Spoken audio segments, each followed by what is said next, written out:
Greetings YouTube and welcome back to another vlog. I wasn't going to do one of these today. Originally I was going to do a collection video, but I decided, you know what, I'll do that another time and I'll explain why in a few minutes. But anyway, how is everyone doing? I hope we're all doing good. So anyway, let's get on with the vlog. So yeah, I've wrote a few notes down. I've decided I will start doing that more often because otherwise I'm going to find myself running out of topics to discuss. So yeah, the first topic I wanted to say, well, what the hell am I on about? The first topic I want to talk about is, why do I put chapters in my videos? One of the main reasons is that I understand not everyone is interested in certain topics, so the reason why I put chapters down is so that you can skip to the parts that interest you the most and avoid the ones that perhaps are not your cup of tea. But like I say, if you enjoy anything that comes out of my mouth, then that's superb.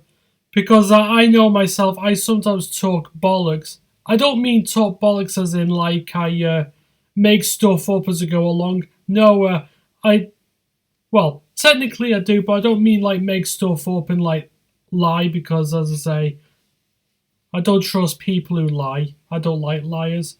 What I say comes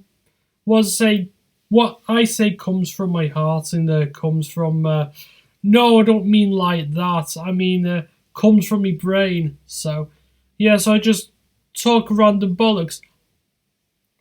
But I do try my best to stay on topic.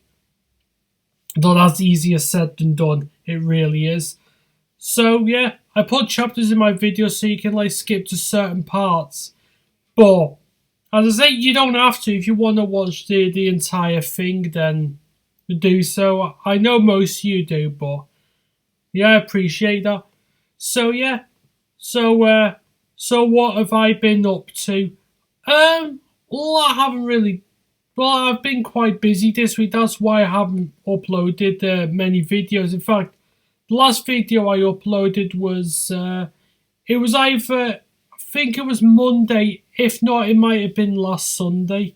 But yeah, I can't remember.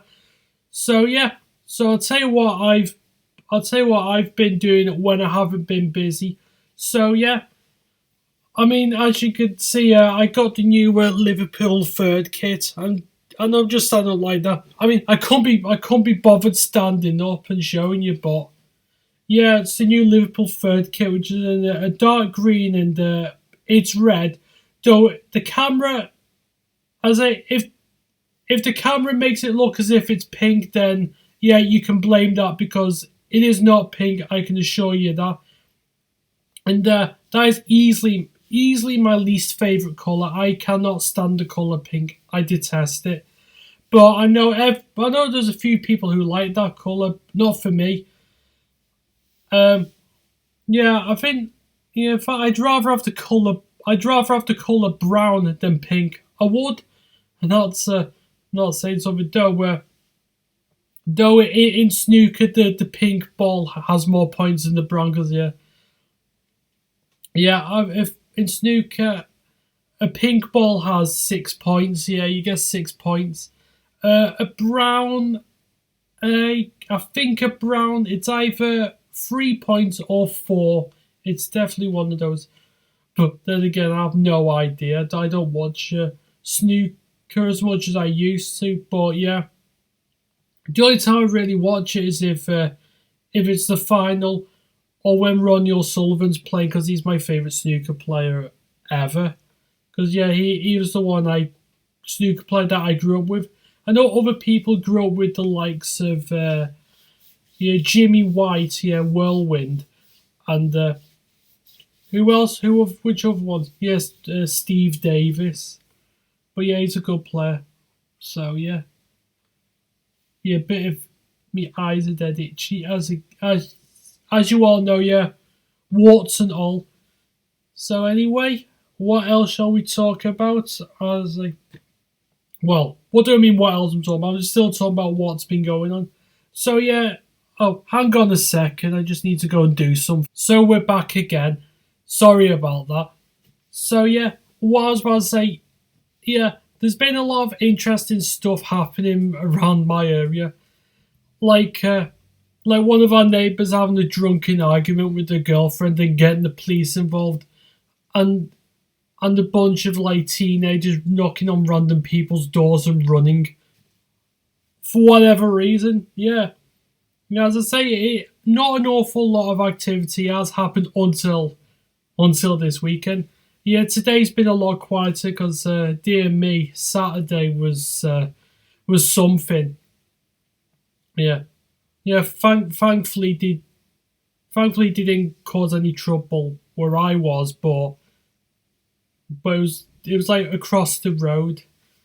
Yeah, and as I did, I know people had a few. Let's just say people have had a few disagreements and I don't know, taking their problems out on the rest of society. I mean, what are you gonna do about it?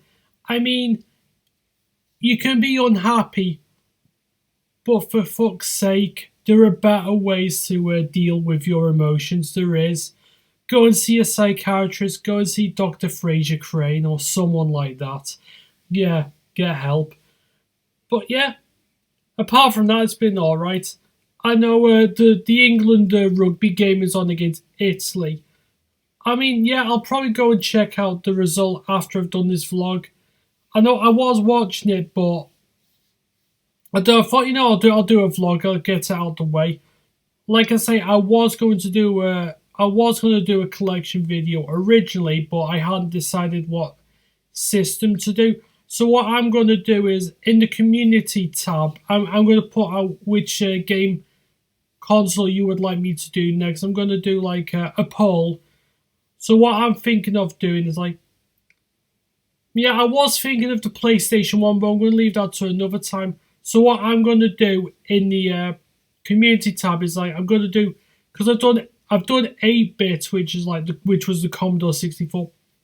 That's the only 8-bit console I own at the moment. I did have a NES, but I realised that when collecting for it, it was just going to become far too expensive, and I just couldn't do it. At least with the Commodore 64, majority of games are quite cheap, especially on tape. Yeah, and yeah, no, as I say, I'd like to get a few more games for it. In fact, I have a few games for it as I picked a few stuff up. I will show you that in just a minute. But yeah, I'd like to pick a few more stuff that isn't cassette games, a few more like cartridge ones. I mean, I'm hoping to get a floppy disk drive, but I don't know. Some of the floppy disk drives are expensive. So yeah.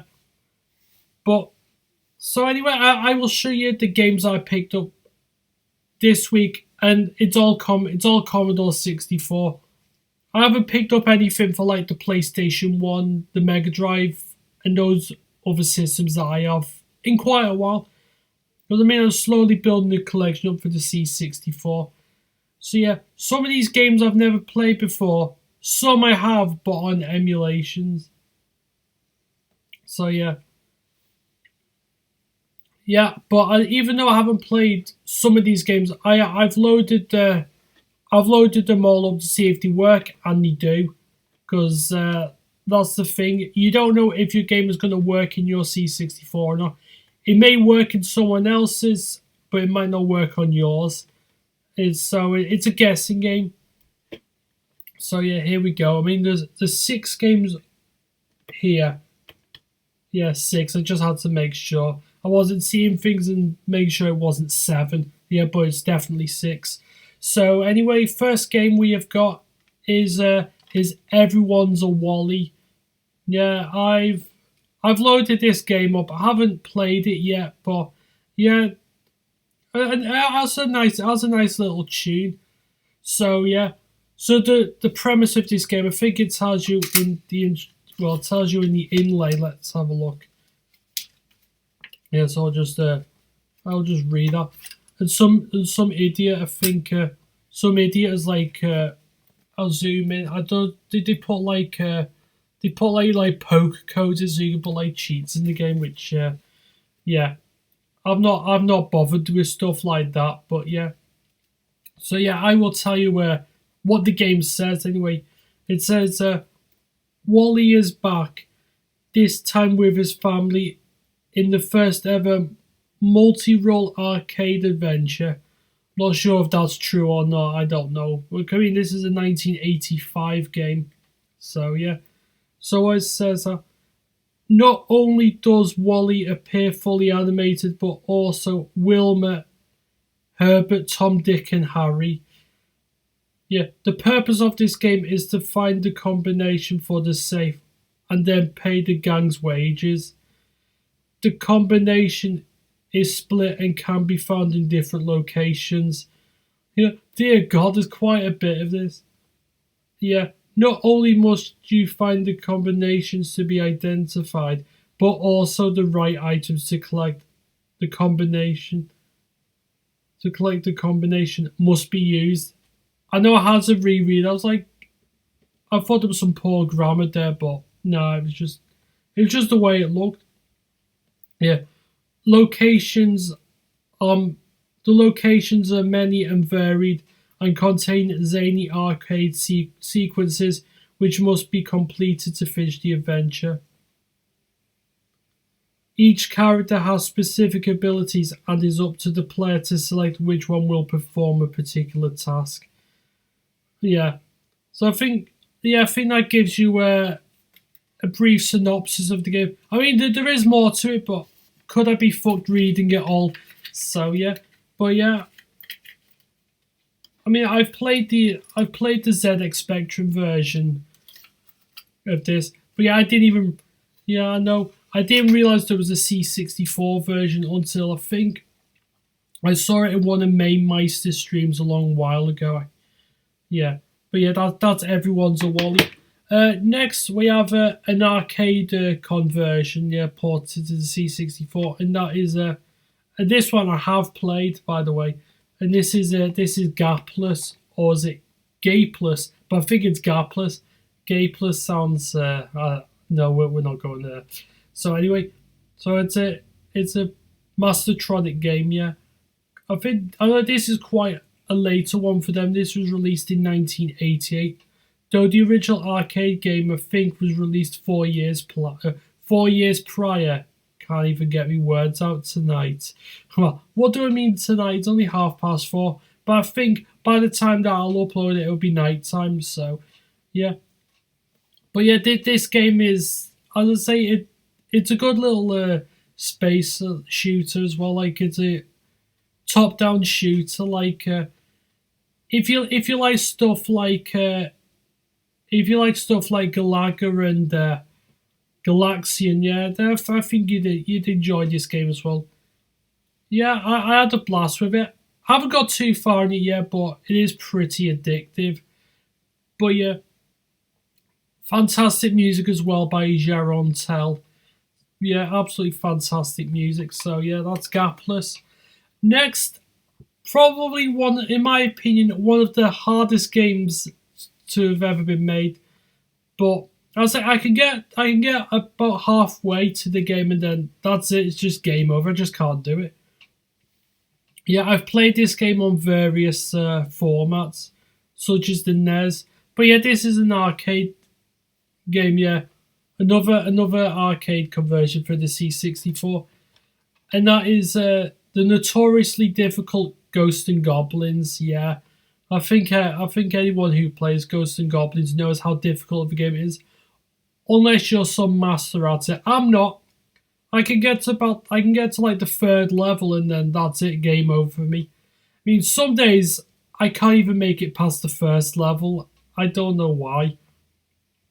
But yeah, this is a really good version of Ghosts and Goblins. It really is. Yeah, in fact, I think this is probably my favourite version of Ghosts and Goblins other than the arcade original. Yeah, I've played this on like the NES as well. The NES version is still very good, but I don't know, the Commodore 64 version is better.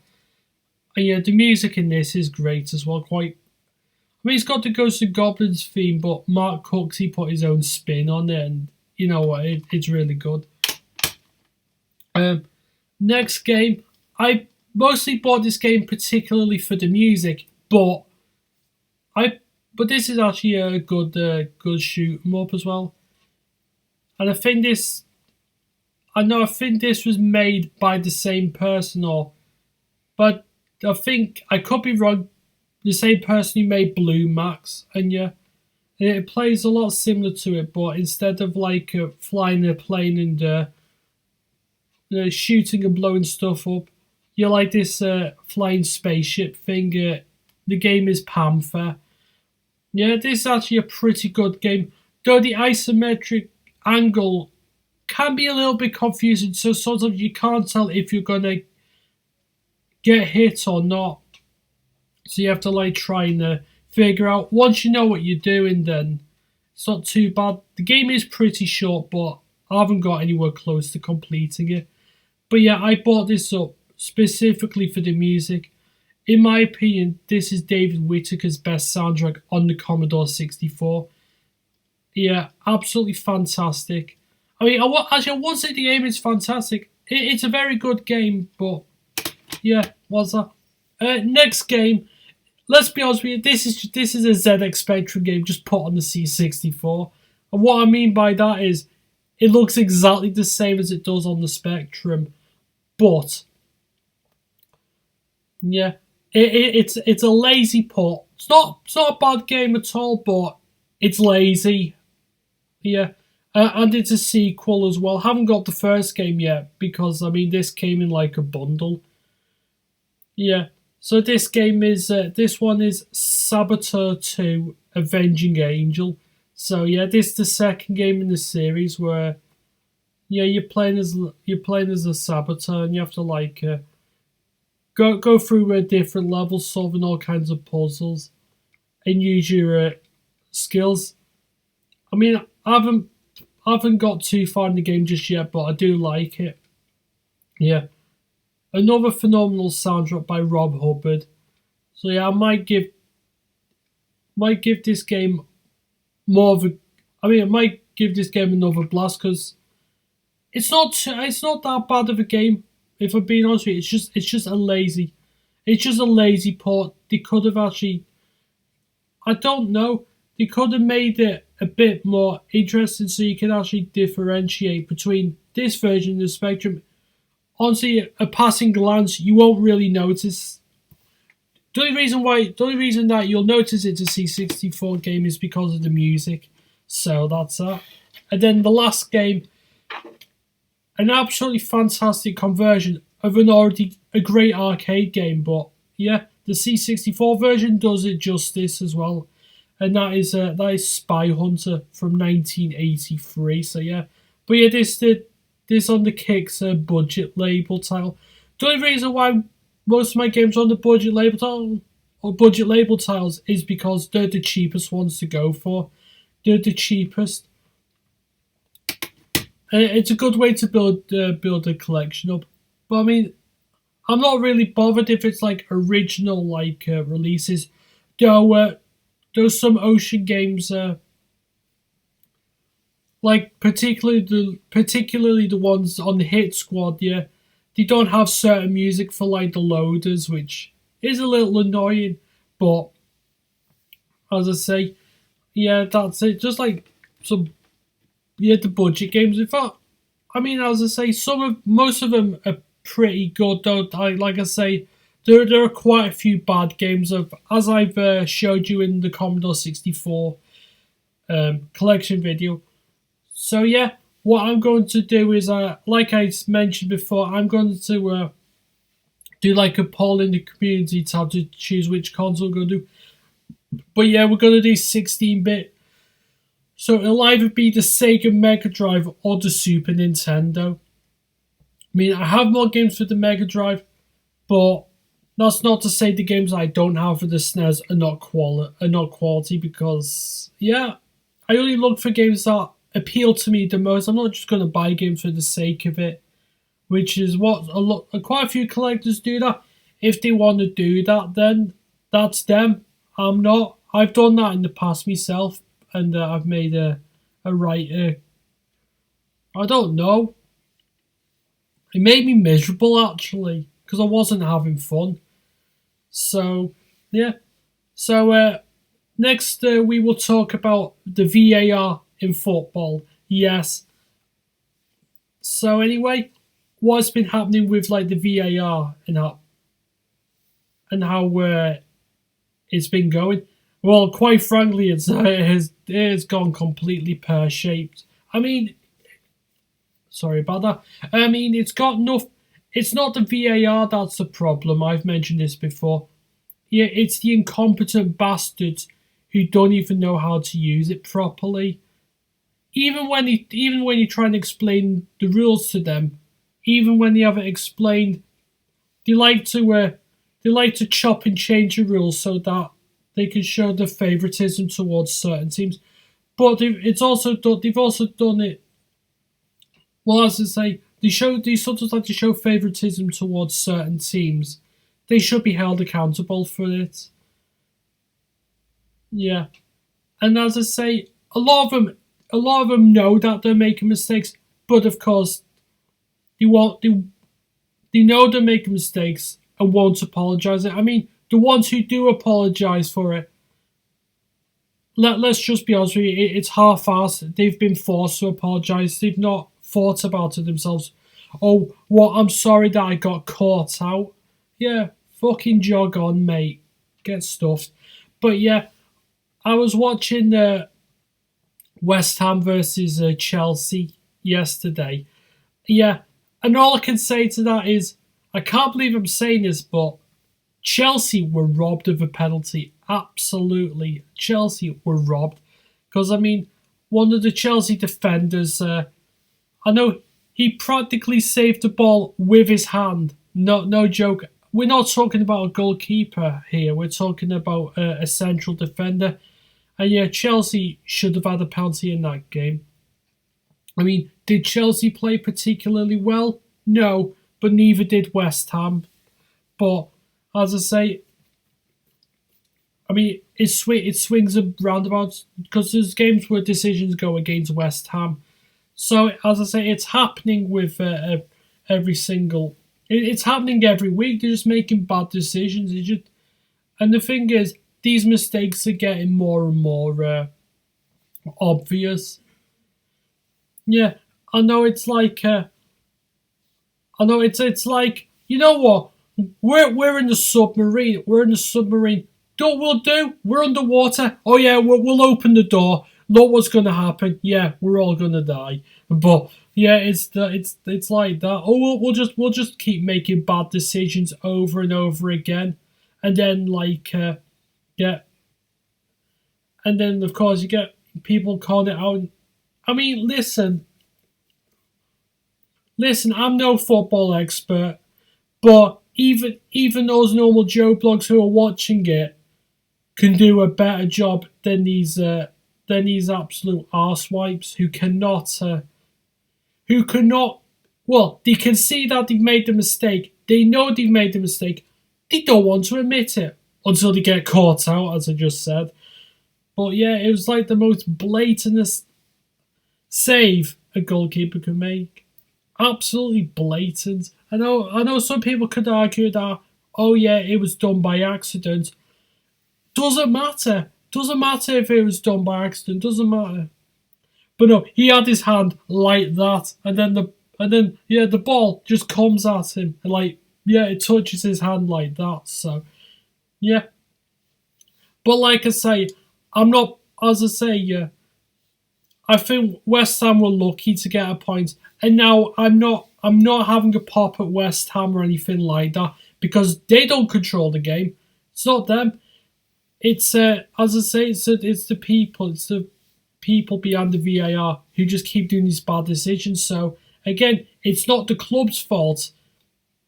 It's the idiots that have no idea how to use VAR and not Yeah, and they keep making bad decisions over and over again. Yeah, and the other game, it was Arsenal versus Brentford. Yeah, I know Arsenal took a 1-0 lead against Brentford. Yeah, it wasn't the prettiest of games. It was pretty. I know it was pretty boring, but yeah, and then Ivan Toney got the equaliser for Brentford, and yeah, he was offside. Mikel Arteta wasn't happy about it, but I bet you if it was the other way round, he'd be happy then. But as I say, and then Brentford manager, Thomas Frank, he completely sympathised with Arteta and said that, yeah, I can understand why he is angry. Say stuff like that. Because, yeah, it's just bad decision happening near enough in every single game. If not every single game at this rate. And, yeah, I don't know how they do that. Because, yeah, VAR works perfectly in rugby. It works perfectly in rugby. So why doesn't it work in football? That is one of the biggest. I don't know. That is one of the biggest and most confusing things I've known. Yeah, and again, referees and the people behind VAR, yeah, they need to be held accountable because they're the ones who are making those decisions, and because of them, because of that, it's also, in some ways, if you think about it, it's costing managers their jobs, and it's also costing certain clubs their place in the league. And it was like Cardiff City in 2019. They were relegated, and most of the time it was down to Port. They would have stayed up, but there was one game where they played against Chelsea, I believe. Yeah, Chelsea. Yeah, Chelsea robbed them of a valuable point because one of the players, I think it was Azpilicueta, he was giving that to the ref. He was giving the referee lip, and because the referee was under pressure and he felt threatened, oh yeah, we'll just take his side. Fucking grow some backbone. Fucking stand up to these players. You can't let people just walk all over you. It's just absolutely ridiculous. Oh yeah, yes, we'll do what you say. Fuck off. Get out of here. I know, sorry for swearing, but I have no idea how they come to these conclusions and be so fanny-ish about it. That's all I could say. They're like a bunch of fannies. So, yeah, again, they cost him managers like their jobs and teams their league status. I mean, sometimes, like I say, it's not all the time this happens where a club is relegated because of dodgy decisions and managers getting sacked. I know clearly, some of the people who own the clubs, it's obvious they don't watch the matches, because if they did, they'd be pretty annoyed at the officials as well. Instead of sacking their managers, oh yeah, you got relegated, bye bye. Yeah, that's what it's like. Yeah, get on your bike. Yeah, get on your bike. Yeah, as I say, us normal human beings, us normal Joe blogs. If we make a mistake or a bad one, yeah, people let you know about it. So again, why is it different for professionals? Again, they are humans just like us. Though quite frankly, the way they behave, I wonder if they are humans. I probably wouldn't be shocked if they're aliens wearing their human costumes, because dear me, they sure as hell don't act like normal people. Yeah, and if you think they do, I'd like to know what supplements you're taking, because let me tell you, it's probably not the supplements that most Joe blogs are taking. That's all I can say about that. So, yeah, that is just ridiculous. Yeah, and also, Yeah, they're doing the taking the knee thing again in football. I get why they're doing it, but honestly, I honestly feel as if it's made racism much worse. And I remember last year, I think it was Wilfred Zaha for Crystal Palace. He said that it. Well, on the lines of it, it's lost its effect really. So yeah, but yeah, I'll tell you what, in my opinion, has lost its effect. Yeah, the word impact.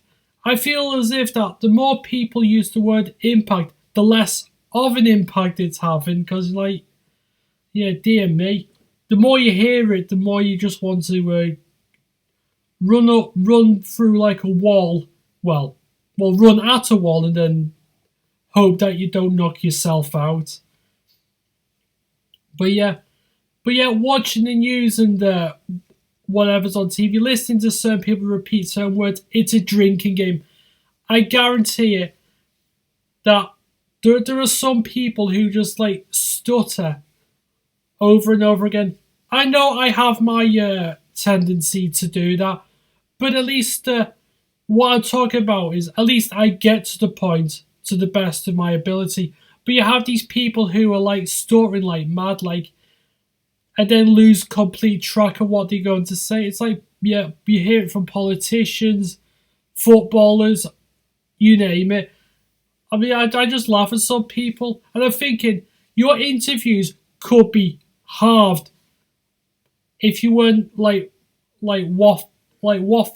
I mean, yeah, there's a difference between waffling and then there's waffling, as in like those who just keep saying, yeah, something like, well, I think, I don't know if we're playing good football or, we're struggling or, I think, yeah, they just, it just stuck. It's like as if they're a car that's stuck in the mud, and no matter how much you try and get out of it, it's just not possible. And it just gets on my absolute nerves. And you have like these so-called professors, yeah, you get them, and they're like, how on earth are you a qualified professor if you can't string a simple sentence together like you should, like a normal person should? It just makes me laugh. I wonder if they got someone else's papers and mixed them up. Yeah.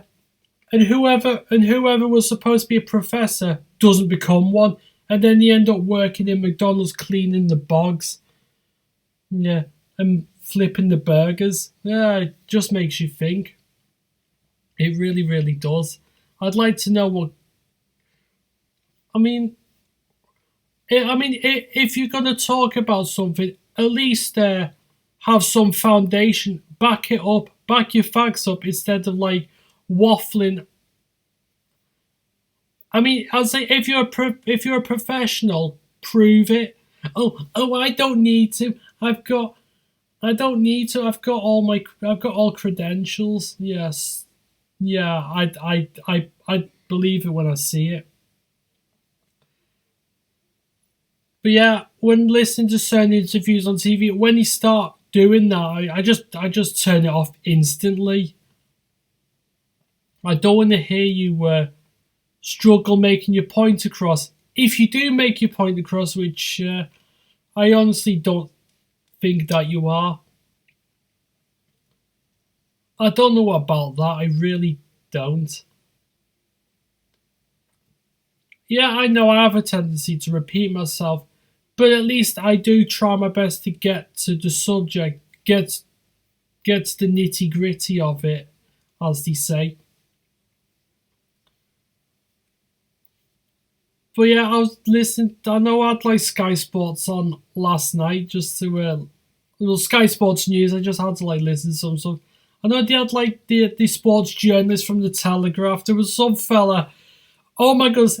Every other word was using it as like a comma. But no, he was putting it. It was like every 2 seconds. Well, Manchester United are a big club, and stop it. goodness sake. But yeah, but I like these random waffles because whatever is on your mind, it's good to express it and like tell people how you really feel. Because as I say, it's good getting stuff like that off your chest, and it's also interesting to hear other people's opinions to see whether they agree with you or not. And that's why I keep doing these vlogs, because not only do I like doing them, I also like hearing your input on said topics that I have chosen. Well, sometimes I don't choose the topics, sometimes they just come to me naturally, but I wanted to write a few stuff down on a piece of paper so that I have a bit more of an idea, give myself more of a taste of what I want to talk about today. Because each day is different. You might think, yeah, today I might talk about what I had for my dinner. Though the other day, and then another day you might talk, oh yeah, guess what? Guess what film I've watched? But it's just an interesting thing. So yeah. So what shall I do now? I don't know. I might go and make myself some tea in a few minutes. I don't know what I fancy though. I might just I don't know, make myself some soup and bread. I just fancy something plain and simple. Though there's other stuff in there. I could make myself a sandwich. Like I think I've got like, yeah. I know do me shopping tomorrow, so I've got stuff like, yeah, ham and cheese. Whatever I can throw in the butty. If it's something I like anyway. I won't put something like peanut butter on because I'm not a fan of that, if I'm being honest. But yeah. In fact, what I'd like to do one day is like show you what I've got in my biscuit tin. I don't know, I need to sort my biscuit tin out and show people like what are some of my favourite biscuits. Yeah. But yeah, I've got three random biscuits in my tin at the moment. I've got bourbons. Yeah, I'm a fan of like bourbons. Very nice biscuits. I know some people are not the biggest fan of them, but to be fair, they're one biscuit that I could just eat over and over again. But I know I mostly have it's like dunking me cup of tea every night time just before I go to bed. If I don't have a cup of tea, it's usually a hot chocolate. I don't drink coffee much, but if I do, it's usually decaffeinated. Yeah, I don't mind coffee with caffeine, but I don't know. I've always preferred like the ones that are just decaf.